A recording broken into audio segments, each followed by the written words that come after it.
Qui nettoie le parc, c'est le titre de l'ouvrage qu'on a publié aux presses universitaires de Chicago en avril 2017. C'était notre question de recherche en fait, dès notre première rencontre.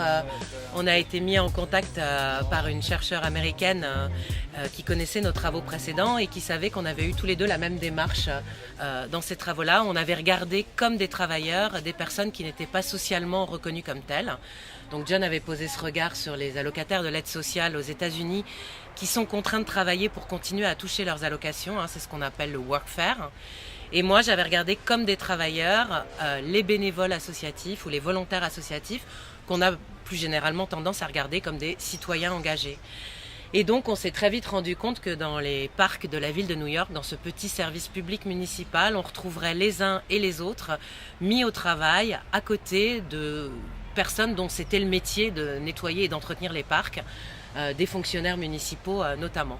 Et donc on est parti pour une recherche de 4 années de terrain avec cette question, qui nettoie les parcs?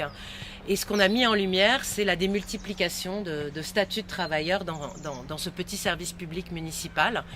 Donc on a vu bien sûr des fonctionnaires municipaux qui étaient syndiqués, protégés, à côté d'eux des salariés associatifs, les salariés de ces associations de préservation de l'environnement qu'on appelle aux États-Unis des conservancy. Et donc ces salariés associatifs, ils font exactement le même travail que les fonctionnaires municipaux, mais pas avec les mêmes rémunérations, ni avec les mêmes droits sociaux. Et puis on a vu toute une palette de bénévoles, des bénévoles associatifs, des bénévoles d'entreprise, des bénévoles individuels, et puis des allocataires de l'aide sociale en programme de workfare pur, donc contraints de travailler pour toucher leur allocation, ou dans des programmes de transition vers l'emploi, donc où ils touchent un petit peu d'argent, mais moins qu'un fonctionnaire public au premier niveau. Et donc on rencontre tous ces statuts dans les parcs de la ville de New York, pas forcément tous au même moment dans le même parc, mais ils font tous le même travail à peu près, et ils font clairement tous partie du même système. Point de départ de tout ça, c'est la crise budgétaire de la ville de New York dès les années 70. La ville était obligée de licencier des milliers de travailleurs. En même temps, ils ont fait un appel au bénévolat et ils ont développé le workfare pour les mettre au travail. En même temps, ils ont réorganisé le travail public en passant par exemple des travailleurs de postes fixes où un fonctionnaire est assigné à un parc vers les équipes mobiles. Puis dans les années 80 et 90, on a vu se mettre en place les partenariats publics-privés pour l'entretien des parcs, des formes de privatisation, pas avec les entreprises directement, mais avec des associations et des fondations. Pas les mêmes contrats, pas les mêmes ressources, pas les mêmes rhétoriques.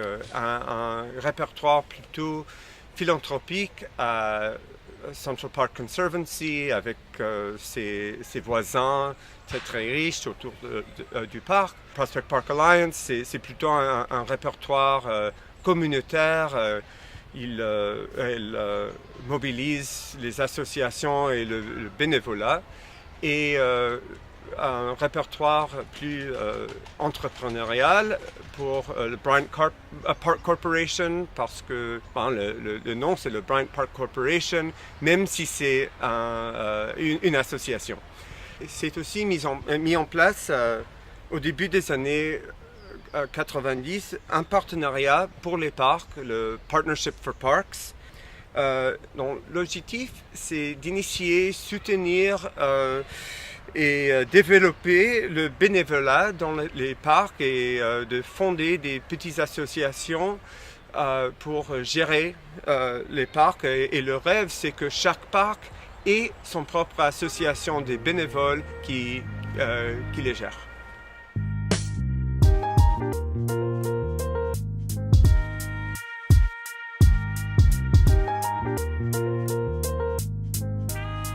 Ce livre, il soulève des enjeux à 3 niveaux. Au niveau du travail et de ses transformations, au niveau des rapports entre les associations et l'État, et puis au niveau de la production de la valeur économique. Au niveau du travail, ce qu'on met en lumière, donc, c'est cette démultiplication des statuts de travailleurs et cette coexistence finalement de différentes formes de travail dans le même service public, sur le même lieu de travail. Du travail gratuit et du travail rémunéré, du travail avec droit et du travail sans droit, du travail visible et du travail invisible, du travail libre et du travail contraint. Mais ce qui est important d'avoir en tête, c'est que cette démultiplication des statuts, elle ne se fait pas au hasard, loin de là. Elle est profondément ancrée dans des rapports sociaux de classe, de sexe, de race.